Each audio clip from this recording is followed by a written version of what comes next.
States बेटा कर रहे हैं, मिशी का बातें नहीं।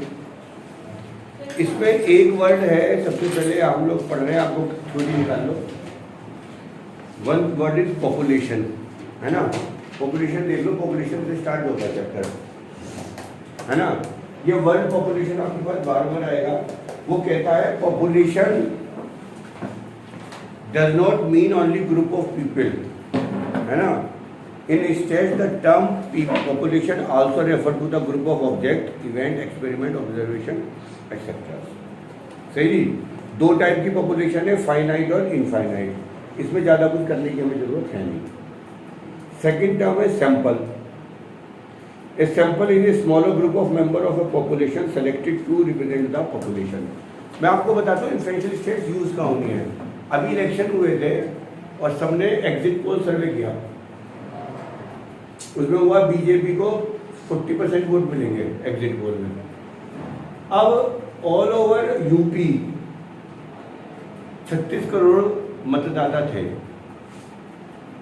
उनमें कोई कैसे निकाल सकता है कि कितने वोट मिलेंगे बीजेपी को? वो तो पॉसिबल नहीं है कि को गिनना। तो वो लोग क्या करते हैं, पूरी पॉपुलेशन में से कुछ हजार, 10,000, 20,000 लोग ले लेते हैं। तो पॉपुलेशन हो गई फुल और सैंपल हो गया उसका एक पार्ट। उस पार्ट से वो कैलकुलेशन करते हैं और फिर उसको टोटल पॉपुलेशन के लिए बताते हैं। इसलिए किसी किसी का एग्जिट पोल बहुत सही रहता है, किसी किसी का बिल्कुल खराब हो जाता है। तो इन्फ्लुएंशियल स्टेट्स बेसिकली इसी चीज को डील करता है, सही जी। तो सैंपल बेसिकली क्या होता है, क्योंकि पूरी पॉपुलेशन का सर्वे करना पॉसिबल नहीं है, तो हम एक पर्टिकुलर ग्रुप का सर्वे करते हैं, उसे सैंपल सर्वे बोला जाता है, सही जी। उसके बाद आपके पास टर्म में जो जो जरूरी है वो वाली मैं आपको बता रहा हूँ। उसका सबसे नीचे आएगा पैरामीटर एंड स्टैटिस्टिक्स। एक टर्म में लेगी आपको, ये देखो मिल गई। A measurable characteristic of a population is called parameter. Population means, एक इसमें पॉपुलेशन मीन के बारे में कहा जाएगा, population variance and population standard deviation.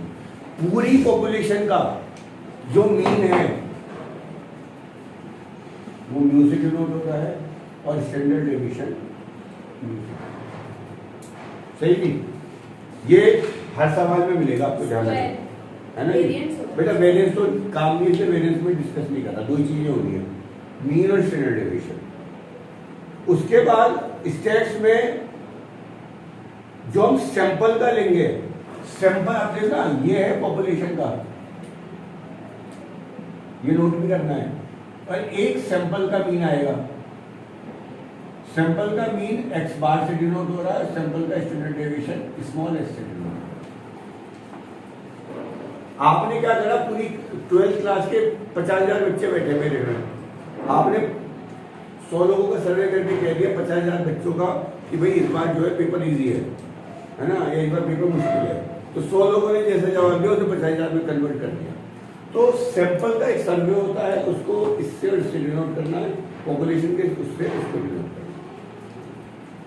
इसके बाद हम नेक्स्ट पढ़ने में आएंगे statistical interference, sorry statistical inference.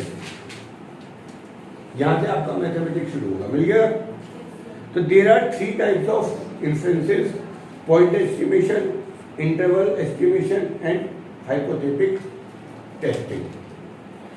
Video चल रही है ना बेटा, सही जी।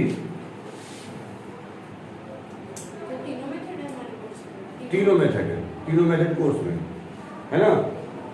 For example sample mean x bar is a point estimate of proportion mean, population mean mu, sample proportion P dash is a point estimate of population proportion P। इनके फार्मूले दे रखे हैं भैया, ये फार्मूले वही हैं जो आप लोग इन जनरल आप लोग करते हैं। अगर आपके पास वो कहता है suppose the population consist of an object, population में ऑब्जेक्ट है कैपिटल एन, सैंपल में ऑब्जेक्ट है स्मॉल एन, सही नहीं। तो सैंपल मीन का पहला फार्मूला आएगा सिग्मा xi अपॉन n, जो आप क्लास 9 से पढ़ रहे हैं। इसका स्टैंडर्ड डेविएशन एस का फार्मूला आएगा, ये आपने 11th में पढ़ा था, sigma x i minus x bar का स्क्वायर अपॉन एन माइनस 1, ये रूट में आएगा। Sigma x i minus x bar का square root n minus 1, standard deviation का सैंपल आ गया। एक आपके पास आएगा सैंपल प्रोपोर्शन, है ना, वो आपके पास आ जाएगा, इसे पी बार से डिनोट करते हैं, that is x upon n. पहले यहाँ तक का काम नोट करो, फिर आपको इसके बाद 2 मिनट का काम शुरू करो। फोन में भी नहीं आ रहा है। एक्सरसाइज 10.1 करा रहा हूँ, ये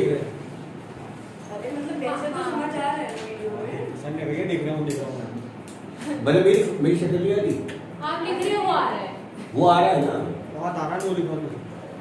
जब वो वीडियो से बाहर जाएंगे तो आप लिखेगा। अभी क्या हो रहा है फोन में, मतलब मेरी चलो आवाज आती है, मेरी पिक्चर नहीं आती, कुछ नया वायरस या नया कुछ प्रॉब्लम आ गई है फोन में, पर मेरी आवाज तो आती है, पर जो मैं बोल रहा हूँ, लेकिन मैं खुद नहीं दिखाई देता इस रिकॉर्डिंग में। देखो अभी आज आ जाए, जब भी पॉज होने के बाद करते हैं, ये हो जाती है। चलिए जी, एक्सरसाइज 10.1 प्लीज बातें नहीं, एक क्वेश्चन बता रहा हूँ बस, 2 बाकी एक्सरसाइज खुद करोगे। You have found the following ages in years of 6 lions, these lions were randomly selected from the 22 lions at the local zoo। तो भैया इसमें जो वैल्यू दे रखी है वो दे रखी है 13, 2, 1, 5, 2, 7, 13, 2, 1, 5, 2, 7। What is the point estimate of population mean? Point estimate of population mean कुछ नहीं है, बेसिकली इसमें नॉर्मल एक्स बार निकालना है, जो होता है सिग्मा एक्स आई अपॉन एन। इन सब का टोटल कर दूंगा 13, 15, 16, 5, 21, 23, 30, टोटल है 6, ये आ गया 5। ये सैंपल मीन भी यही है और इसका पॉपुलेशन मीन भी यही है, कोई इसमें अंतर नहीं। दूसरी बात, अब याद करो 11th में एक्स आई है 13, 2, 1, 5, 2, 7, हम निकालते हैं x i minus x bar का स्क्वायर, सही है। 13 में से 5 का स्क्वायर कितना आ गया 64, 2 में से 5 गया 3, 3 का स्क्वायर 9, सीधा लिख रहा हूँ। 1 में से 5 का स्क्वायर 4, 4 का स्क्वायर 16, 0, 9, 7 में से 5 का 2, 4, इनका टोटल कर दोगे 100। तो स्टैंडर्ड डेविएशन का फार्मूला है root x i minus x bar का स्क्वायर अपॉन एन। तो ये कितनी वैल्यू आई, रूट 102, और ये थी 6 में से गया 5, डिवाइड करा 20/4, और ये 20/4 का स्क्वायर रूट नहीं निकालना आता तो बाद में बात करेंगे। एक्सरसाइज 1 में सारे सवाल आपके इसी तरीके से है, उतारने का 2 मिनट बाद में वीडियो पॉज करूंगा, पहले डिस्कस कर लेते हैं जल्दी से। बुक है तो आप देखो जाए जल्दी से। 4th क्वेश्चन वो कहता है many ducks teak to treat cancer, ये दे रखी है ना, ये डाटा दे रखा है ट्रीटमेंट कॉस्ट का 10 लोगों का। तो मीन कॉस्ट निकालनी है, तो सबका सम करके अपॉन 10 कर देंगे। फिर develop a point estimate of the standard deviation, standard deviation का सेम सही जी। क्वेश्चन 5 देखिएगा, बहुत डिफरेंट सा है, बहुत आसान था, ये भी है जुड़े बोर्ड पर बता दूंगा। A sample of 100 Maruti authorised service centre showed 13 in Delhi, 18 in Mumbai, 17 in Chennai, 15 in Kolkata. Develop an estimate of the proportion of Maruti car in Delhi. देखिए बेटा इधर वीडियो आ रही है नहीं आ रही, यहाँ तक करिए। क्वेश्चन 5 है, एक्स बार निकालना है दिल्ली का। तो सिंपल भैया, दिल्ली में कितने सेंटर है देखो, 13 आउट ऑफ 100, खत्म आंसर 0.13। फिर उन्होंने पूछा चेन्नई में देखो कितने, 17/100, 0.17। फिर उन्होंने कहा उनका भी बताओ जो इन सिटीज में है ही नहीं, इन सबको प्लस करके 100 में से माइनस कर देंगे तो ये आपके पास आएगा। ये एक्सरसाइज 1 खत्म आपका, नोट करो। अभी बता रहा हूँ मैं, अभी से पहले एक बार हम लोग स्क्वायर रूट निकालना सीख रहे हैं। 20 पाई किसका था? 4। डेसिमल से पहले जो भी नंबर है उनका पेयर अलग, डेसिमल के बाद वालों का अलग। यहाँ एक है तो एक जीरो लगा दो, 2 जीरो। अब स्क्वायर रूट में टेबल चलती है 1 into 1, 2 into 2, 3 into 3, 4 into 4, 5 into 5। Square root में 4 5 का 6 7 का नहीं चलता, 4 का 4 का चलेगा, 5 का 5 का, तो यहाँ चलेगा 4 4 का 16। डेसिमल यहाँ नहीं आएगा, यहाँ लगेगा, दोनों नंबर एक साथ उतरेंगे। समझ यहाँ क्या आएगा? इस नंबर का ट्वाइस, यहाँ 4 है तो 8 आ गया। अब चलेगा 81 1 जा या 82 2 जा या 83 3 जा, दोनों जगह सेम नंबर आ गए। तो अगर आप चला के देखोगे तो 4 4 जा जाएगा, मेरे ख्याल से 5 जाएगा, 5 जा रहा है। हाँ चला के देख लिया हाँ। तो 5 5 का 25, 5 क्या आ गया, ये 50। डेसिमल के बाद 2 जीरो अपने आप उतार दो। 45 का ट्वाइस 90। और अगर आप देखोगे तो 1 1 जा जाएगा, ये 2 2 जा जाएगा, 1 1 जा ही जा रहा है। डेसिमल के बाद 2 प्लेस तक उतारा करो, तो ये आपका आंसर आ गया 4.5। एक सवाल और देख लेते हैं। मेरे पास आंसर था 8.216। क्या करेंगे ऋषभ? बता किसका किससे? 2 2 जा। इसमें डेसिमल से पहले वाला एक ही नंबर का इसका है 2 2 जा 4। अब बता भैया, ये डेसिमल कर गया ऊपर, अब 4 लिख लिया यहाँ पे। अब ये पेयर उतरेगा 21, 4 का टेबल पढ़ना पड़ेगा, तो ये साफ पता चल रहा है मुझे 99 बार जाएगा, नहीं जा रहा, 8 ही बार जा रहा है।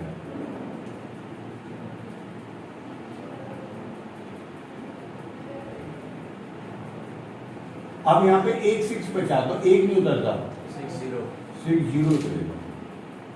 यहाँ पे इसका ट्वाइस 56, और आप देख लेना ये 6 बार जाएगा, ये आपके पास लगभग मिलकर आएगा।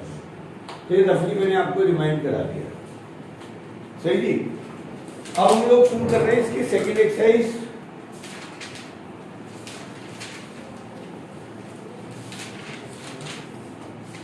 थोड़ा पहले थ्योरी पढ़ लीजिए। पेज नंबर कौन सा है थ्योरी? ये है इंटरवल एस्टिमेशन, एक्सरसाइज 1 के बाद। हाँ, 4 पुरानी बुक बताइएगा, 410। 410 में है पुरानी बुक में, है ना। अब ये थोड़ा सा लंबा हुआ है ना, इंटरवल एस्टिमेशन। पॉइंट एस्टिमेशन में हम एग्जैक्ट आंसर दे रहे हैं, इंटरवल एस्टिमेशन में हम रेंज के साथ आंसर देंगे, है ना। इंटरवल एस्टिमेशन को समझने के लिए हमें 3 चीजें समझनी है। कॉन्फिडेंस इंटरवल, एक confidence interval is a range of values derived from sample statistics which is likely to contain the value of an unknown population parameter। Next पन्ने पे आएंगे जो भी आपके में आ रहा है। एक confidence interval consist 3 parts, confidence level, sample statistics, margin of error. या मार्जिन ऑफ एरर पे 2 मार्क्स का क्वेश्चन जरूर आना जो मुझे लगता है, तो आपके लिए जो इंपॉर्टेंट है वो मार्जिन ऑफ एरर है ना। जैसे कि सर्वे में कहा गया बीजेपी को 30% वोट मिलेंगे और इसमें ±2%, तो इसका मतलब इसकी 2% मार्जिन एरर है। एक कॉन्फिडेंस लेवल में क्या कहता है, मैंने सर्वे करा और कहा बीजेपी को 30% वोट मिलेंगे और मैं इसके बारे में 95% श्योर हूँ, और मेरी मार्जिन ऑफ एरर 5% है, तो इसका मतलब मैं 95% श्योर हूँ कि बीजेपी को 30% वोट मिलेंगे। 30% की जगह 35 भी मिल सकते हैं और 25 भी मिल सकते हैं।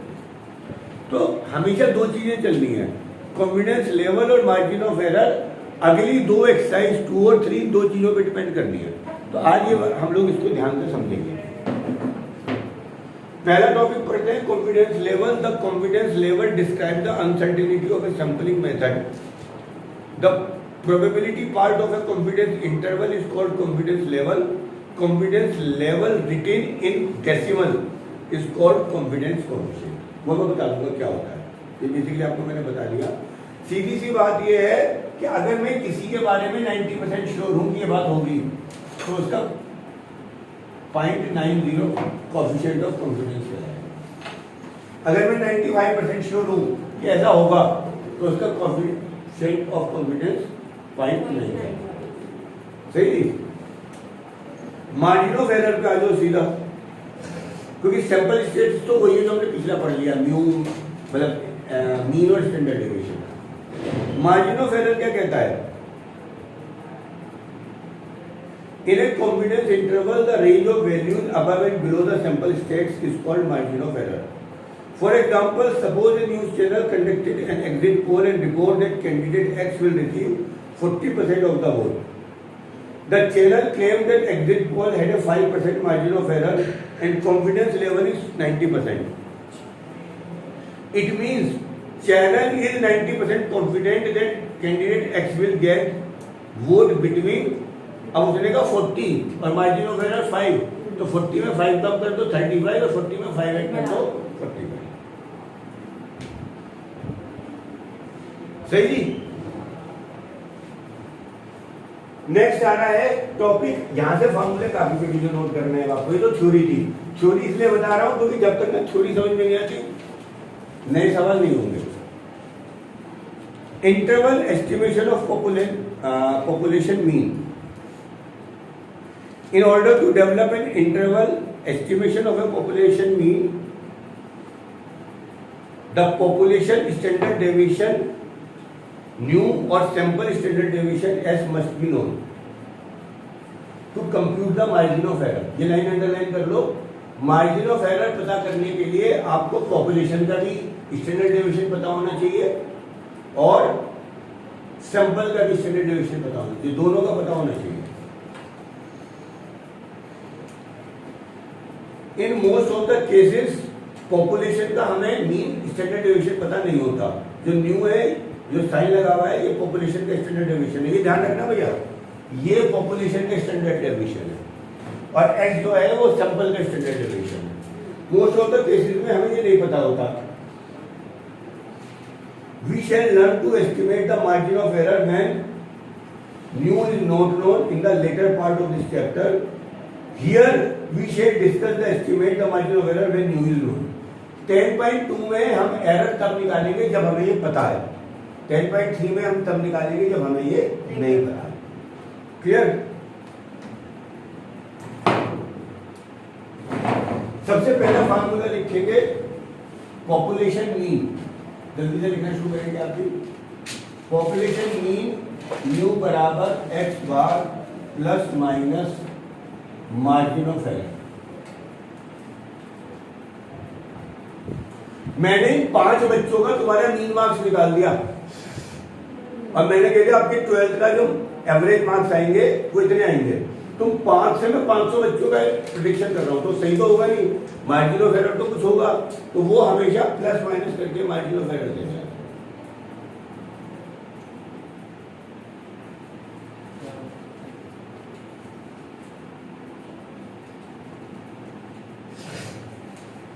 दूसरा फार्मूला मार्जिन ऑफ एरर का,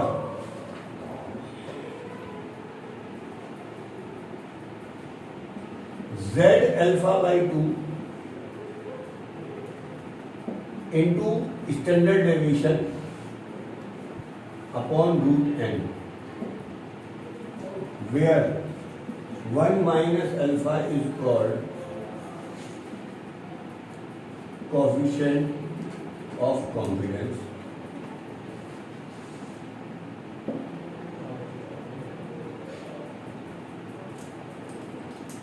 z अल्फा बाई 2 एक वैल्यू है जो गिवन होगी या टेबल से देखनी पड़ेगी।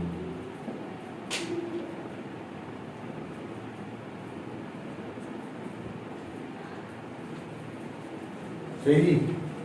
तीसरी बात, एक टेबल उन्होंने दे रखी है, आप भी याद धीरे धीरे याद करनी पड़ेगी। अगर मैं श्योर हूं कि मेरा कॉन्फिडेंस किसी प्रेडिक्शन में 90% है, मैं श्योर हूँ मेरा 90% है कि ये काम होगा, तो मैंने बताया था 90% का मतलब हो गया 0.9, 90% का मतलब हो गया 0.9, तो 1 माइनस अल्फा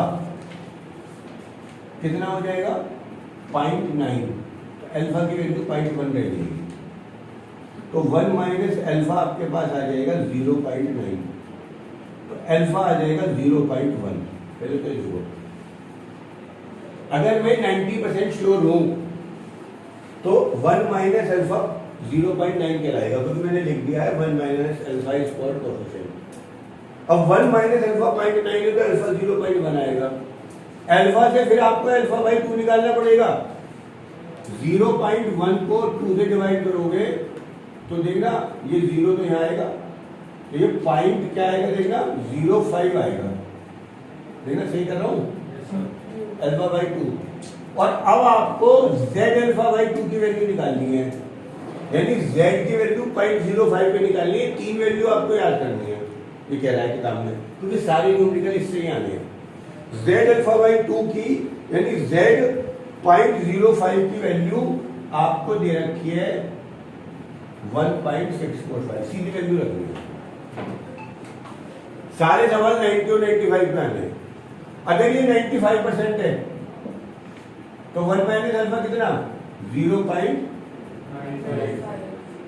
अल्फा कितना 0.05, अल्फा बाई 2 कितना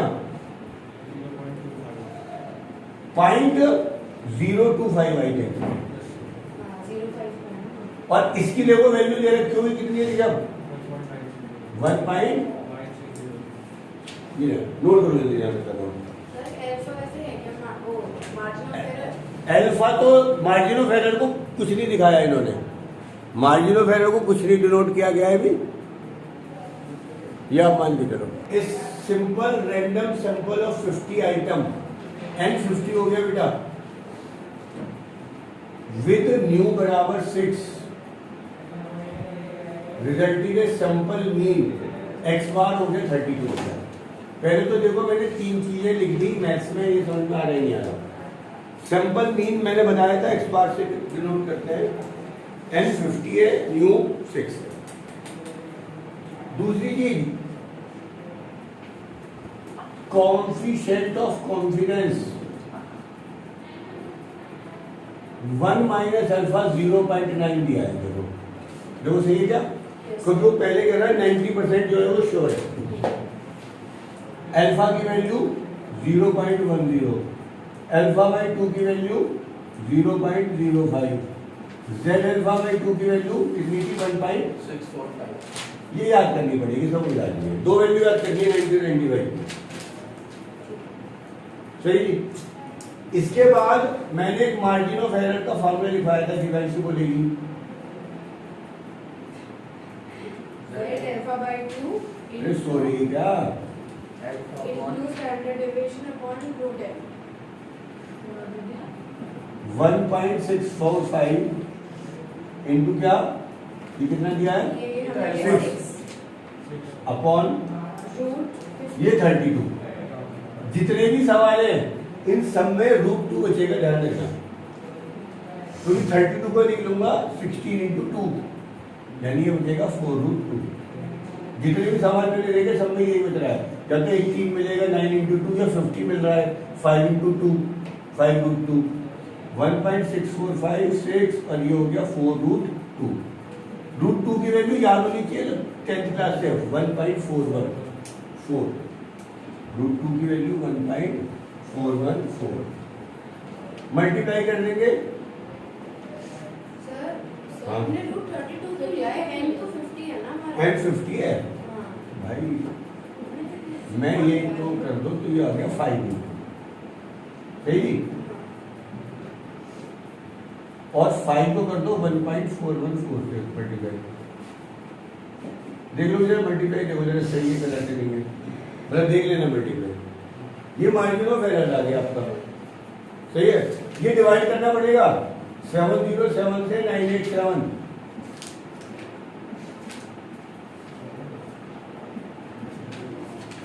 0.0 4 बार नहीं गया 3 1.39 आ गया जी, मैंने रफली सॉल्व कर दिया।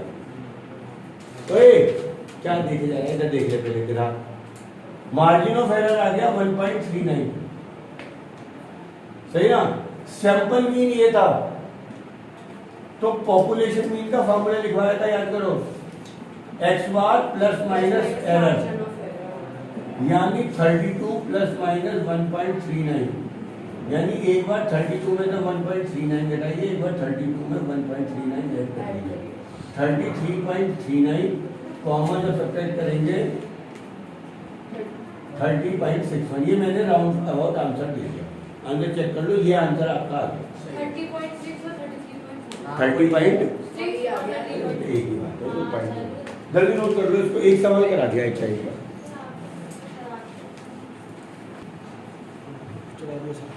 10.2 का बेटा ये एग्जांपल है, आपको नंबर ऑफ डाटा बताना है, जबकि स्टैंडर्ड डेविएशन 15 दिया है और सैंपल मीन की रेंज 152 to 60 दिया है, जबकि 90% श्योर हूं मैं अपने डाटा के लिए। आ रहा हूं नहीं? सर वीडियो तो पॉज है, वो वीडियो